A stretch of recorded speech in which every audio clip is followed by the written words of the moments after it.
നമ്മൾ ഒത്തിരി കട്ട്ലറ്റ് കഴിച്ചിട്ടുണ്ട്. വാഴക്കൂമ്പ് വെച്ച് നമുക്കൊരു കട്ട്ലറ്റ് ആയാലോ? അതിനുവേണ്ടി പാനിലേക്ക് എണ്ണ ഒഴിച്ചിട്ട് നമ്മുടെ സവാള ചെറുതായിട്ട് അരിഞ്ഞത് അതിനകത്തോട്ടിട്ട് 2 പച്ചമുളകും കൂടി ഇട്ട് നമുക്ക് നല്ലതുപോലെ ഒന്ന് സോട്ട് ചെയ്തെടുക്കാം.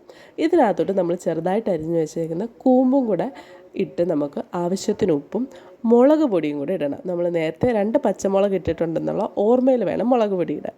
നിങ്ങളുടെ എരിക്ക് ആവശ്യത്തിനനുസരിച്ച് മുളക് പൊടി ഇട്ട് കുറച്ച് ഗരം മസാല പൗഡറും കൂടെ ഇട്ട് നമുക്ക് നല്ലതുപോലെ അതൊരു 5 മിനിറ്റ് ആവിയിൽ വെച്ച് വേവിച്ചെടുക്കാം. ഇത് മാറ്റി വെച്ച് ചൂടാറുന്ന വരെ ഇരിക്കാം. നമുക്ക് 2 ഉരുളൻകിഴങ്ങ് വേവിച്ച് ഉടച്ചെടുത്തതിനകത്തോട്ട് നമ്മൾ നേരത്തെ തയ്യാറാക്കി വെച്ച കൂമ്പിൻ്റെ മിക്സ്ചറും കൂടി ഇട്ട് നമുക്ക് നല്ലതുപോലെ ഒന്ന് മിക്സ് ചെയ്തിട്ട് നമ്മുടെ കട്ട്ലേറ്റിൻ്റെ ഷേപ്പാക്കി എടുക്കാം. ഏത് ഷേപ്പ് വേണമെങ്കിലും നിങ്ങൾക്ക് എടുക്കാം.